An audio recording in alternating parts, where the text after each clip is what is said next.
Welcome to Marketing MASH, brought to you by themarketingscope.com. This is Eric Vidal with the Marketing Scope, and welcome to our Marketing MASH today. It's our video podcast series where we interview marketing experts that are in the field, rolling up their sleeves and doing best practices and sharing their best practices on marketing techniques and strategies. And today we have Adam Dince. Adam is director of earned media at the agency. Deluxe, we're a publicly traded company. We've been in business for over 100 years. This is actually our 101st year in business. We generate close to $2 billion a year in revenue. And our core, as a company, we invented the business check. So, when you're writing your business checks to your whoever you're paying, Deluxe invented that way back in the day. And so over the course of time, though, we've got between 3 and 4 million small business customers that deal with us. We work with financial institutions, community banks, local banks, so on and so forth. But over time, as fewer and fewer checks are being written, we've needed to find other ways to help adapt and to offer our customers, more, I guess, with today's marketing.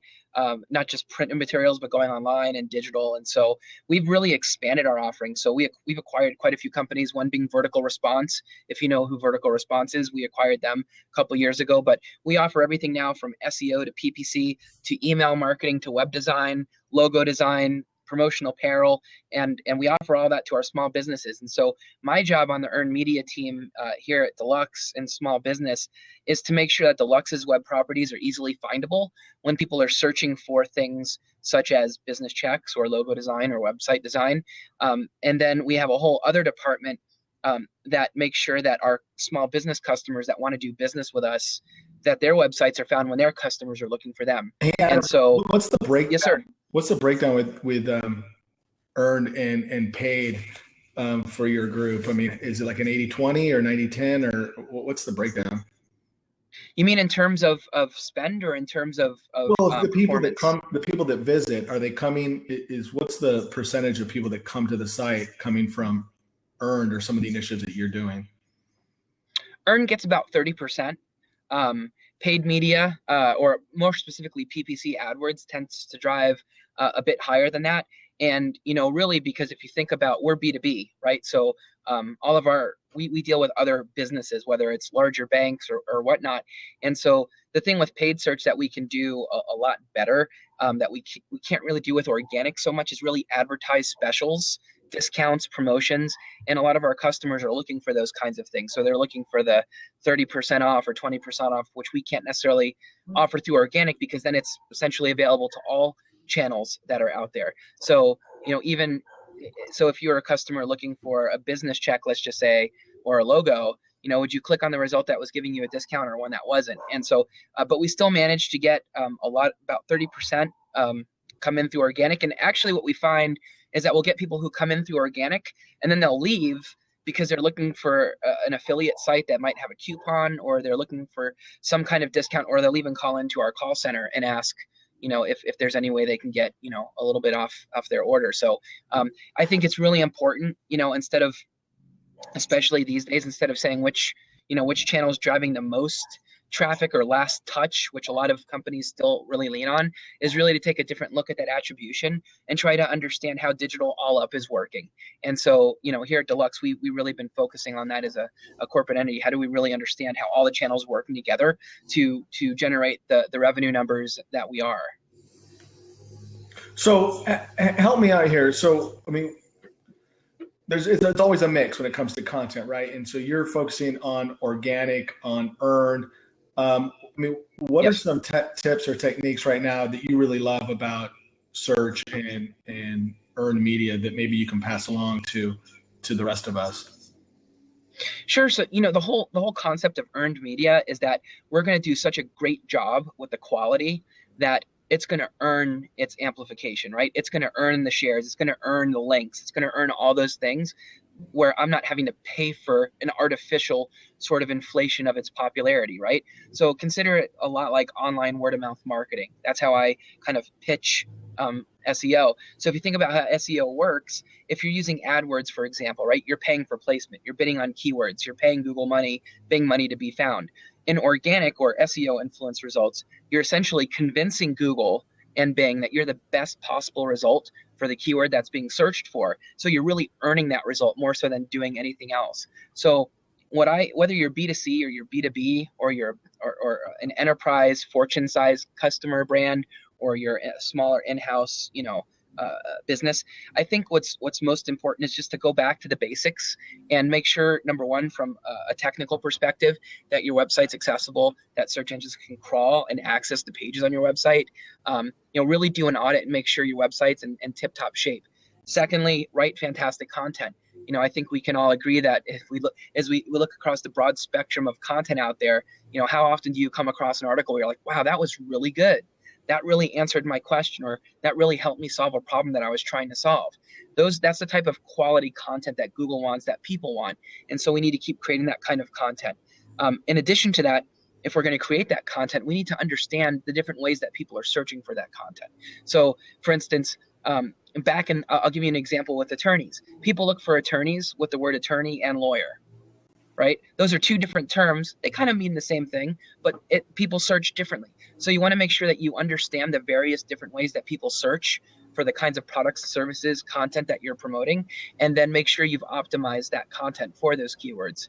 And then last but not least, which is still the most important part of organic search, earned search, is the links, right? So, one of the big myths that are out there is if you just write really good content, that's all you need and you're going to return. And so the argument I would make is if you search for a term like how do I bake a potato, right? You're going to get something like 19 million results that Google says is relevant for that term, how do I bake a potato? So the question is, okay, assume that 100 out of the 19 million results have fantastic content. Industry best, they hired a great agency to write it. They did all the persona stuff, right? Everything's in place. Let's say you have 100 of those fantastic articles. Well, what does Google put first and what does it put 100th? How does it rank and file those?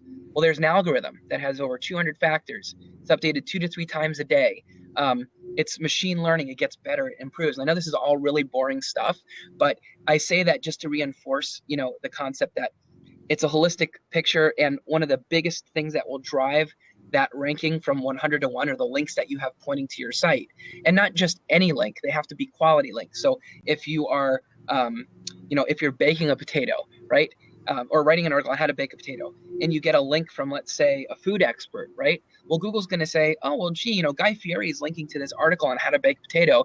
We should really trust maybe this article a little bit more than this one over here that has no links, or links from 18 low quality blogs that somehow, managed to attain. So it's really a big mix of different signals that will help Google. But again, to boil it down, solid website tech, right? Website crawlable, really good content, optimized content, and really good quality links pointing to your site. Those are really the 4 things to focus on.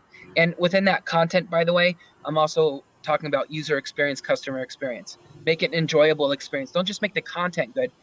When was the last time you read an article that was just text, like 8 or 9 different paragraphs? It might have been the best content out there, but you're like, oh my God, I just can't read this anymore. My eyes, right? So give imagery that makes people want to continue to read it. Give them videos, give them infographics, make it interactive.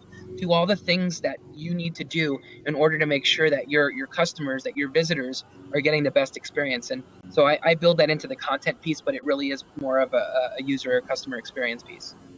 Hey, Adam, a question, going back just about a minute or two when you were talking about Sure. search. I mean, so how does social impact search right now, and how much of an impact is it? Oh, that's such a good question. I think I will say that there are a lot of myths out there about social media currently. One of the biggest myths that I've heard is that, the more I won't share where I heard it, but the more Facebook posts you put up about your content, the higher you're going to rank. Or all you need to do is don't worry about getting links, but just get your content circulated, or your product pages, whatever, circulated on social media, and that'll help you, boost your SEO. And there's some truth to that, but not really. I guess what I would say is Google's still invisible, or I shouldn't say Google, social still very much invisible to a lot of Google, meaning my Facebook page is private. Google can't see what's on my Facebook page. So I'm sharing your content on my page. Google has no idea it's there. Google doesn't know how many times a piece of content has been shared. Google also knows that there are all kinds of bots on Twitter, which we know that artificially inflate engagement. Same thing with Facebook, right? You buy likes, you do all that stuff. And so what Google has said is until we find a way to really gauge the quality of engagement through social media, we don't want to incorporate that into our algorithm. Now, where social is influencing Google is Google does have an open access to Twitter's feed, right? So you're seeing Twitter return more in Google search results.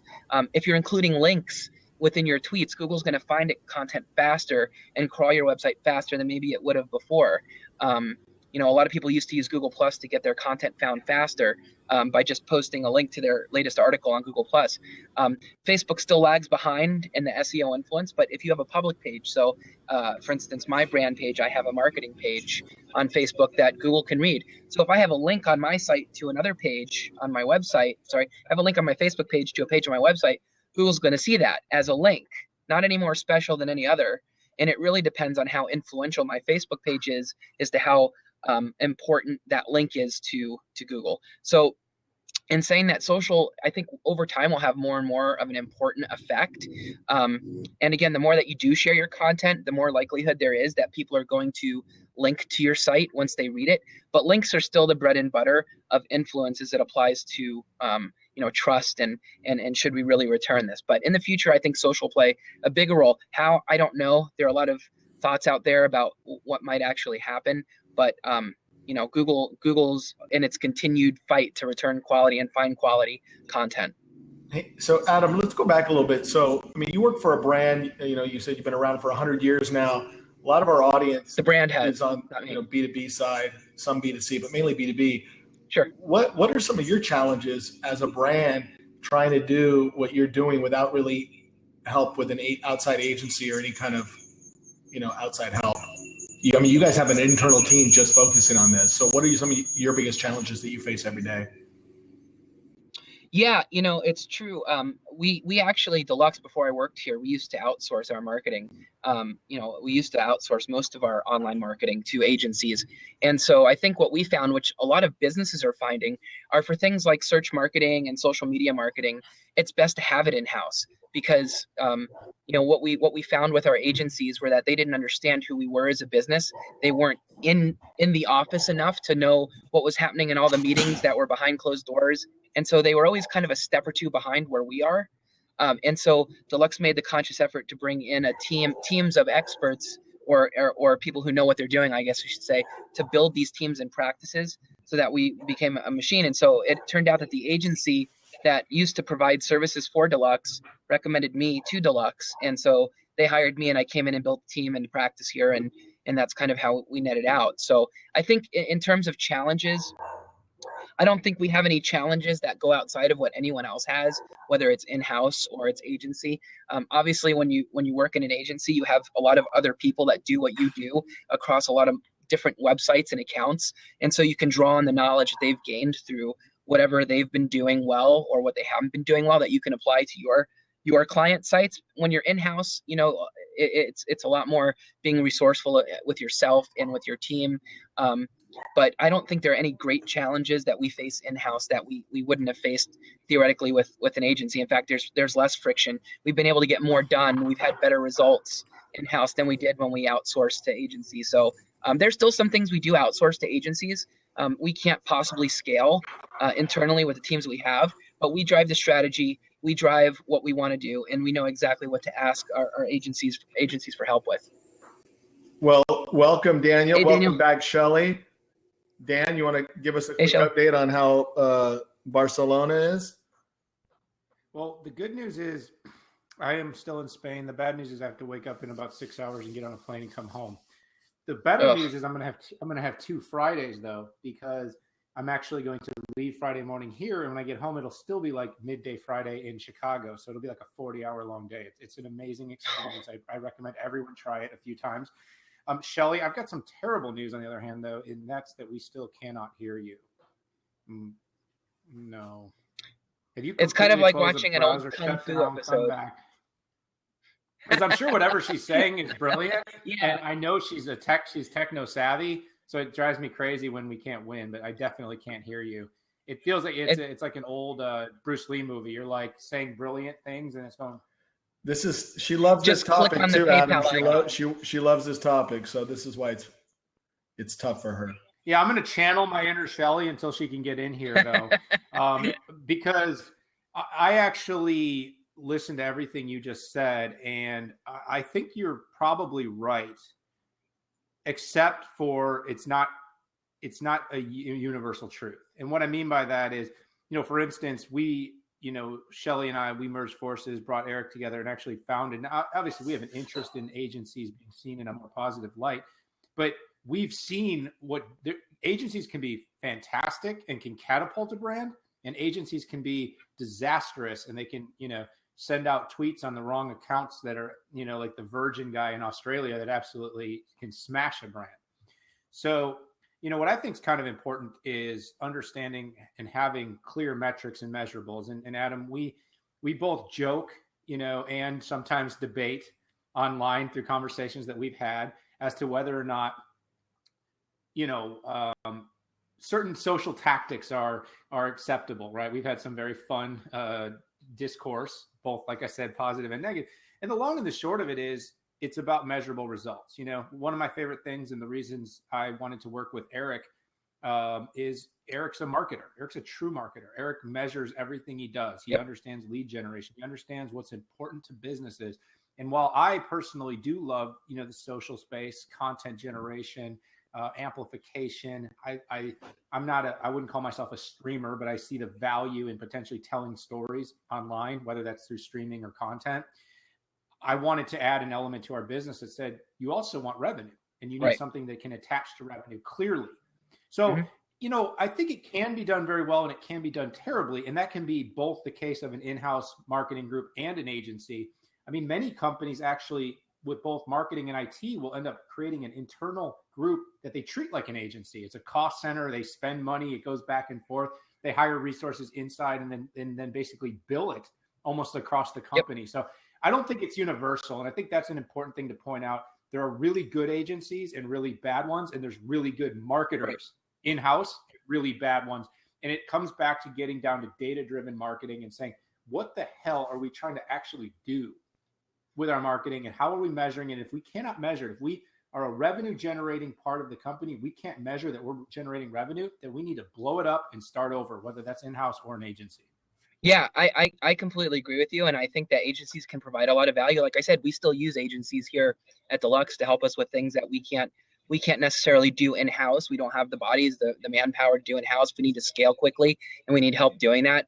We absolutely do. And, we're a financial services company, and we live and breathe by numbers. If we can't tie things back to revenue, or at least show how they're influencing revenue one way or another, we just don't do them here. And so, we're big believers in numbers. And so, I really believe, if we I was just speaking on behalf of Deluxe, but if you spread it outside and you look at just in general corporate America, I think you could make the argument that a lot of in-house teams don't have the talent in-house to do what they should be doing. And so, hiring an outside agency that's really focused and specialized can be a fantastic addition. And so, but what I think a lot of companies are figuring out is that, hey, for what we spend with an agency, we can go out and find the best talent and staff it in-house and cut our agency spend, and let's spend money with agencies where we need them. So let's get rid of this commodity stuff that we're paying agencies to do. Let's hire them to think strategically. Let's help, like you said, Daniel. What are some stories? What are some big ideas that we can really wrap our heads around? Because a lot of times in-house, you're in the forest, right? And the trees are coming at you, and hey, this is where we are and where we're supposed to be according to plan. We need to quickly make up this gap in revenue. We need to do this. We need to do that. So really focus on what's coming at us. And sometimes we need to take a step back a little bit and say, hey, we need some help with a bigger vision or a bigger strategy, because we just don't have the resources to focus there. And I think agencies can provide a fantastic value for sure. And so I think it's fluid. Like you said, Daniel, it really just depends on the situation. And, there could be a fantastic mix regardless. Yeah. And, because I want to test that theory real quickly, but I first want to test Shelley's microphone before. Say hello, Shelley. Is she frozen? We're having a lot of fun with Blab tonight. We're going to actually put a hashtag on this show called Fun with Blab. So I want to test that theory while we wait to figure out what's going on, though. So one of my passions is a topic is it's a little bit of a buzzword, but it actually is important. It's called digital transformation, and it is something that every company is going through in some capacity, and that's understanding how customer journeys are changing, buying behavior is changing, the impact content, social, SEO, search has on the journey, where people are finding stuff, where people are connecting, where influence really happens. Not influence like I went to an event and tweeted influence, like real influence that says, I was curious and now I'm an advocate, or I'm curious, now I'm a customer, right? Mm-hmm. So InHouse, right, most companies, their leadership doesn't know anything about marketing. I'm sorry, you cut out for real quick. What was that part, Daniel? Can you hear me now? Yeah, you said something doesn't know about marketing, and I missed what that was. Okay. I said a lot of times, like a company like yours, like a financial services company, the executive team has minimal marketing experience. If anything, maybe they bring a hot top gun like CMO or VP of marketing in, but overall, they didn't get to where they got. They have probably some very strategic financial thinkers, business thinkers, operation thinkers, stuff like that, because they're focused on the markets. They're focused on the economic sides of the business. So what happens is the marketing strategy is actually very light, and it's changing very, very quickly. This is a similar thing that happened in IT, by the way, Adam, is that companies took big risks, big expenses, built out data centers, hired directors of IT, and then the technology changed and everything moved to the cloud. Now they got all this investment and very little talent in-house. And you're talking about bringing all the talent in-house, but one of the biggest challenges with digital transformation is it's changing so fast. How can a company like yours, a big company like, and I'll give you one more example. I talked to 2 CMOs of Fortune 50 companies who are our clients, who have both told me specifically they do not have the talent in-house to deal with digital transformation. They do not have the talent, and they cannot hire and train it fast enough to keep up. And that's actually why they need external help more than ever before. Yep. So I'm not disagreeing that you need in-house marketing. The best engagements we have in every case has an internal team and an external team working together. Like when we take over marketing, it fails inevitably. Like if we're doing it and there's nobody inside that owns that relationship, it'll fail. Mm-hmm. But at the same time, how do you keep up? How do you as a company really keep up with the shift that's going on? Yeah, I mean, it's a really great question. And by no means have I said anywhere that, companies shouldn't hire outside agencies to help. I think I've said that a few times where it needs to be. I think you're right. There comes a point in time where technology is rampantly changing. And I think one of the models that we followed here at Deluxe is, for the first year or two, we'll hire an agency to help us in certain areas. And we'll learn that, and we'll ask them, teach us to fish, teach us how to do this ourselves. And as we kind of work and partner with that agency relationship, we work internally to build a team that can help support it so that we can free up future funds to keep doing more of the same. And I think it really, we really value the marketing team here, and we understand that, we've got margins to hit, and we've got, commitments to the street that we've got to hit. And so, I think for us, it's, and I'm just speaking on Deluxe's behalf, we want to be able to do as much of what we can in-house, but the things that we can't do, the things that we don't have talent for, we absolutely will reach out and get help with that, with the hopes, of course, that someday we will be able to do in-house. But I think what I was more referring to with, building core centers of excellence in-house is it applies to things, say, like search marketing, right? PPC and SEO. We've got some of the best PPC brains, I would venture, out there. We do so fantastic with our PPC. We don't need an agency to help us. Same with SEO. We don't need an agency to help us. Email marketing automation, things like that we don't really have, our heads fully wrapped around. We need a lot of help with that. And so I think for us, it's a really good mix. Other companies may be different. If you're a global company, or probably giving a really bad example here, but you may have other needs that you need more agency help in another business. So I think there's absolutely a place for agencies, but I know, at least in my community, that more and more businesses are trying to bring in marketing functionalities in-house, because as much as agencies can help, I think there's a certain there's a certain plus added to people who are here in all of the meetings that are easily accessible, that aren't nickel and diming the brand to death. And so I think in a lot of ways, agencies have done themselves, and to your point, Daniel, the bad agencies, the ones that do nickel and dime, that that don't follow through on what they said they were going to do, have led to more and more brands wanting to build teams in-house they can monitor, that are solely responsible for our team. we don't have any other clients. It's just Deluxe. We don't have to spread the wealth. And so, we've generated so much growth in the 3.5 years that I've been here. From our internal team, we just don't need it. But in saying that, our marketing automation, we've got some other stuff that we're doing, from web design, web build, some of our social media we outsource to other agencies. Our PR, we get lots of PR help from agencies. So, we just try and figure out where's our strong points, what are we really good at doing, what do we need help with, and really trying to, juggle that. But I agree with you, as marketing evolves and marketing technology gets more sophisticated and there are more tools to use, we know we're not going to be the experts in every different area, and that we're going to need help. And so I think there's a place for it for sure. And you know what, I'm fortunate enough to have a lot of friends who work at agencies, because my whole career prior to Deluxe was at agencies, whether it was search marketing or full service agencies. I've got a fantastic network, so I don't necessarily need to hire an agency to help. I think a lot of in-house marketers are coming from the agency side. And so I can call someone and say, hey, we're seeing this really weird activity. Are you seeing that with any of your clients? Oh, no, we're not. Great. Or yes, we are. Or what have you done? And I think our community, especially with social, really making our world a lot smaller, it's enabled us to help each other out in ways that we need help without having to go out and necessarily sign a contract with someone to get there. But when I started in the industry, you had to. Now it's more of an open information play, and there's so much free and good information out there that people who have a good background in the concepts and principles can take those things and leverage it as well. So it's definitely interesting times in this field for sure. Well, hey Adam, on that note though, going back, I mean, where do you see search and PPC? Where do you see the future going? What's up next? What can we expect? Well, a few years ago, there was a speech given by Amit Singhal at Google, who's no longer there. And he effectively was the brain of the algorithm. And his speech kind of scared most people in search marketing. His vision is, we don't want people to have to search.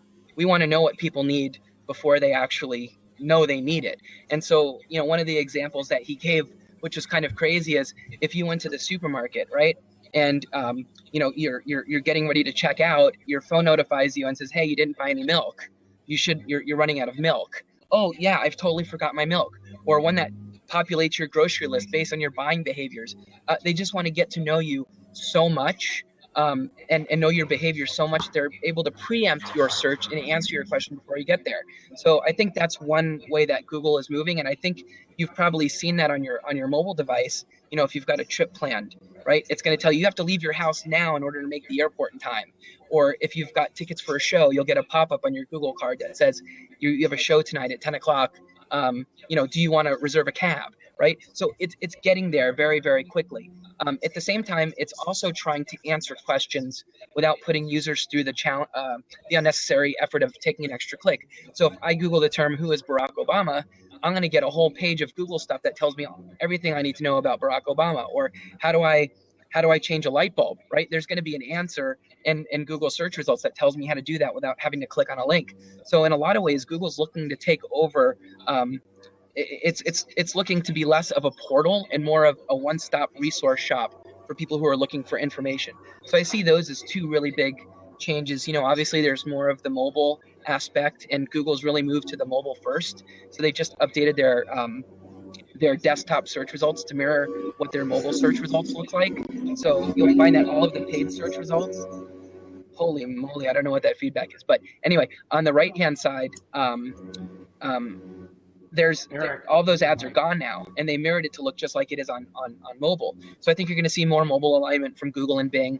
I think you're going to see much better localized marketing. Google is doing a really, really good job at understanding the intent of people. So if you're looking for a local business as opposed to a national business, that's actually one of our really big challenges that we have at Deluxe, is that we offer websites for small businesses, right? But we're a national brand. We don't have really physical locations. So Google is now returning local results for terms like website design.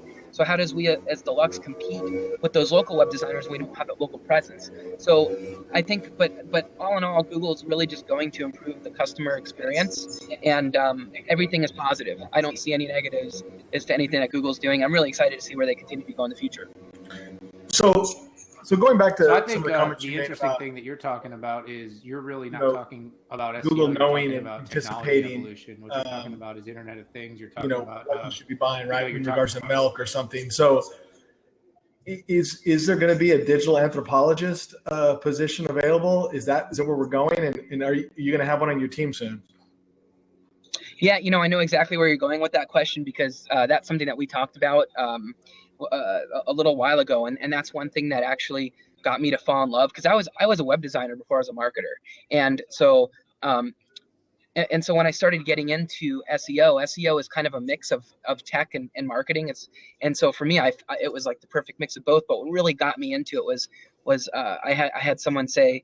She was actually my boss's boss at my first search agency, and effectively said, "Search marketing is digital anthropology."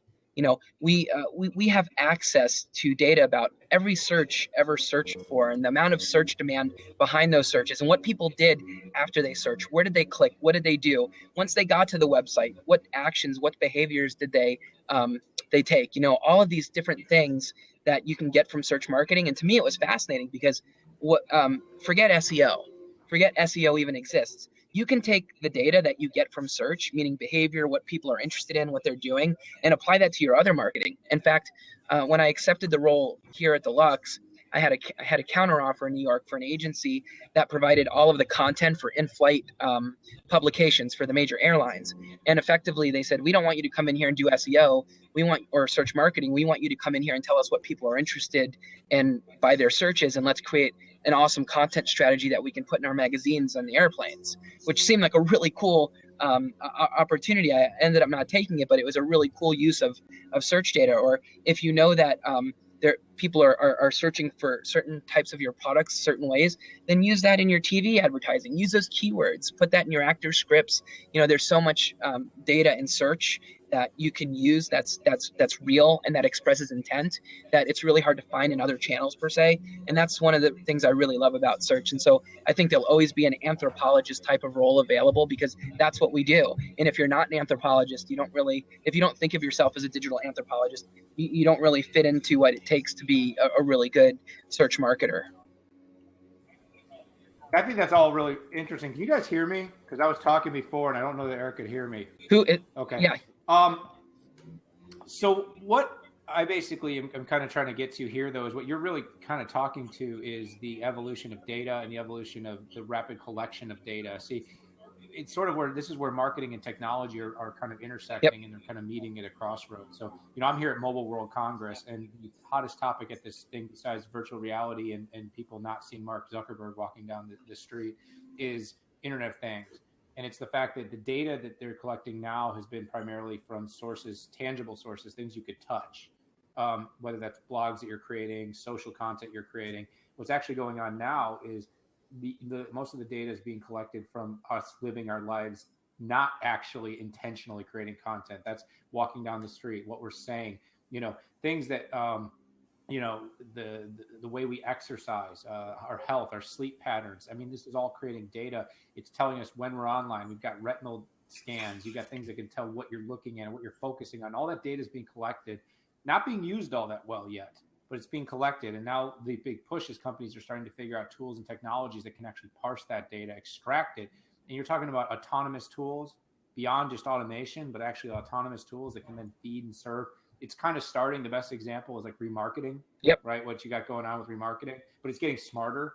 So now instead of just remarketing us based upon what we're punching into Google search, it's going to remarket us based on what time we go to bed. It's going to remarket to us based upon our favorite restaurants and where yep. we eat, where we've shopped, our credit card data, like just making point of purchases, yep. Our mobile devices. So what I think is going on, though, is what's really happening is the marketer of the future of the search. Beyond digital anthropology, what we really have going on is the marketer of the future is actually going to be a technologist.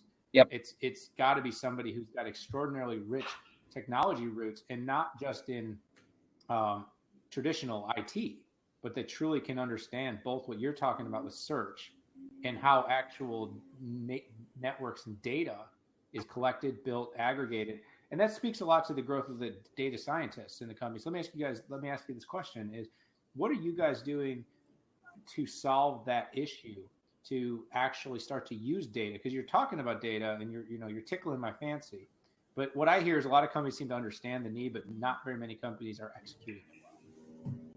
Yeah, I mean, from our team's perspective, from a search marketing perspective, we're completely data driven. I mean, we don't just look at reports and let them collect dust and say that's nice. I mean, we actually find the insights. We've got an independent analytics team that does a fantastic job, and we leverage all that. And when we've grown revenue year over year 75%, and even more than that in other years. I mean, if you average all the years, at least since I've started, we've seen huge growth, and all that's been data oriented and data generated.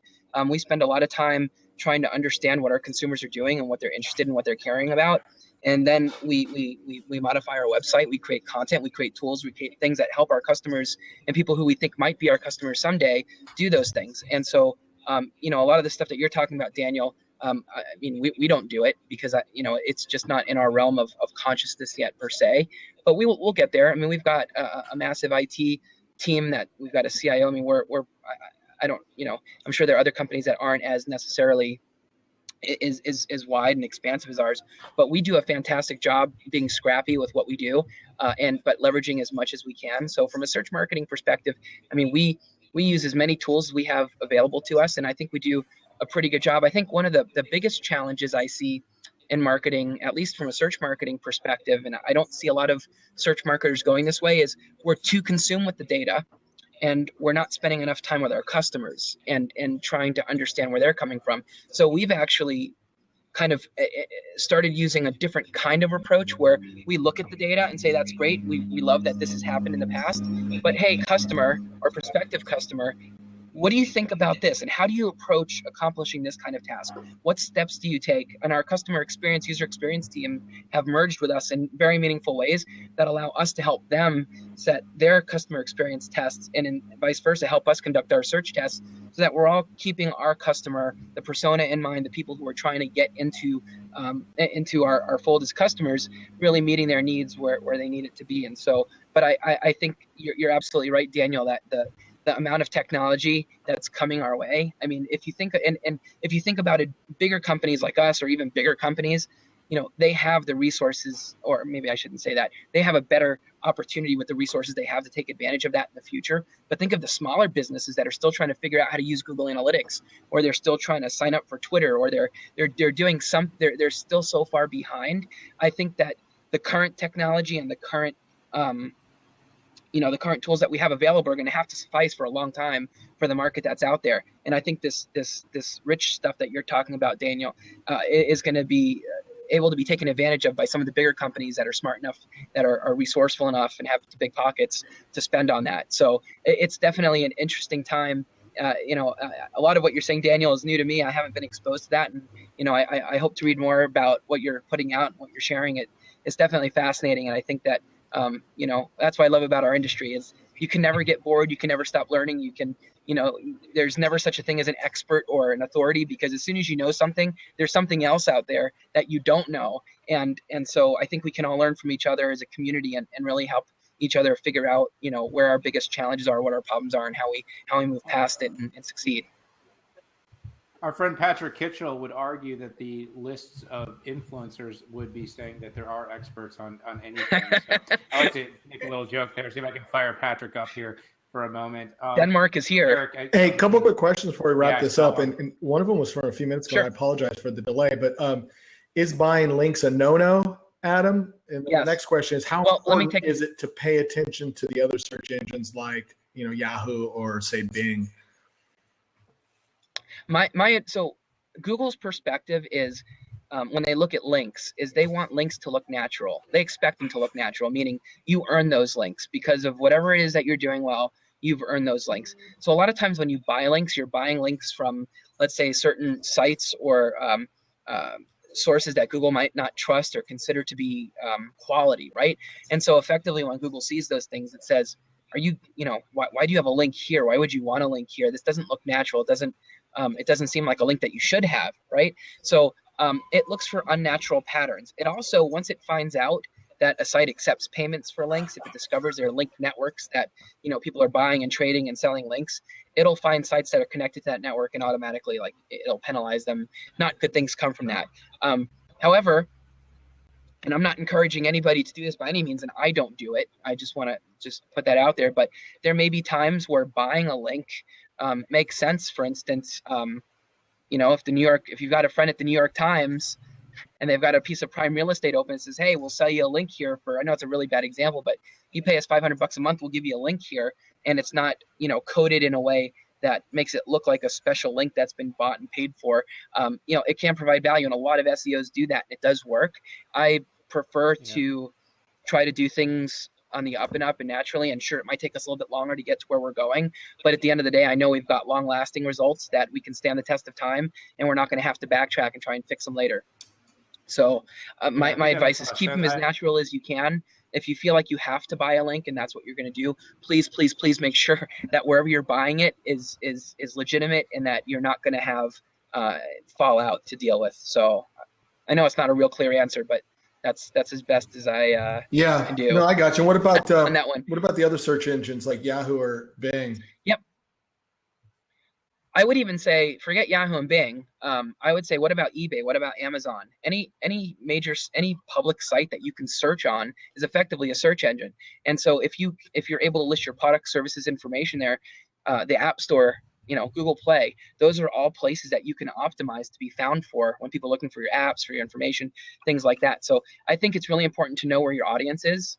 And I think we may be running out of time. I don't know, because I'm starting to see that there are things that are blocked, but I would say pay attention to all engines and try to maximize your effort. That's it for this episode of Marketing MASH. You can share your thoughts by following us on Twitter and Facebook. Subscribe to our podcast to keep up with the show. And of course, you can always find us by visiting themarketingscope.com.